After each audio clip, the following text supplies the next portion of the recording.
Welcome to let's maths. आज का जो आपका क्वेश्चन है वो है if a train takes 1.75 seconds to cross a telegraphic post and 1.5 seconds to overtake a cyclist racing along a road parallel to the track at the rate of 10 metre per second, then the length of the train is. यदि एक रेलगाड़ी को एक telegraph post पार करने में 1.75 second का समय लगता है और ट्रैक के समानांतर सड़क पर 10 मीटर प्रति सेकंड की गति से दौड़ रहे साइकिल सवार को ओवरटेक करने में 1.5 सेकंड्स का समय लगता है, तो रेलगाड़ी की लंबाई आपको बतानी है।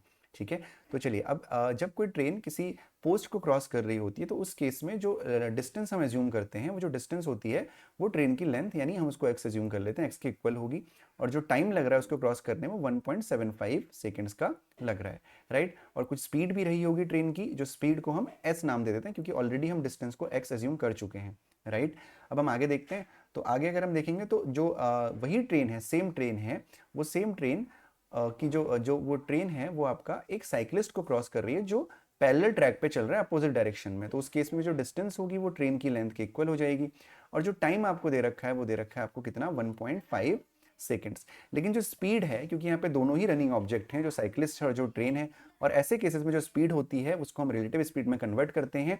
और जब अपोजिट डायरेक्शन में दोनों ही ऑब्जेक्ट होते हैं तो उस केस में दोनों की स्पीड ऐड हो जाती है, यानी इसकी स्पीड है एस और इसकी होगी 10, राइट। क्लियर हो गया ये चीज़। अब ये हो गया, टाइम है 1.75 और यहाँ पे है टाइम 1.5। स्पीड अब ट्रेन की एस हो गई और यहाँ पे हो गई रिलेटिव स्पीड एस प्लस 10। अब इन दोनों ही केसेस में अगर आप ध्यान से देखेंगे तो अगर हम स्पीड की वैल्यू निकालना चाहते हैं तो क्या निकलेगा, स्पीड की वैल्यू निकलेगी आपकी डिस्टेंस अपॉन टाइम। लेकिन हम एक चीज़ देख पा रहे हैं कि जो डिस्टेंस है हमारी वो सेम है, जो डिस्टेंस है हमारी वो सेम है। तो अगर हम डिस्टेंस यहाँ से निकालना चाहें तो डिस्टेंस इक्वस टू क्या होता है, बिकॉज एस इक्वस टू होता है डी अपॉन टी, तो डी इक्वस टू होगा एस इंटू टी, राइट। यानी कि जो डिस्टेंस हो जाएगा, जो एक्स की वैल्यू हो जाएगी वो हो जाएगी 1.75 इंटू एस। सिमिलरली यहाँ पे जो डिस्टेंस यानी जो x की वैल्यू होगी वो हो जाएगी 1.5 इंटू एस प्लस 10।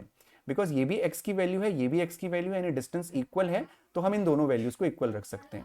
यानी 1.75 into S is equal to 1.5 into S plus 10, right. अब इसको हम अंदर मल्टीप्लाई करेंगे तो 1.75 S is equal to 1.5 S plus 15 हो जाएगा ये, क्योंकि 1.5 को आप 10 से मल्टीप्लाई करेंगे तो 15 आ जाएगा, राइट।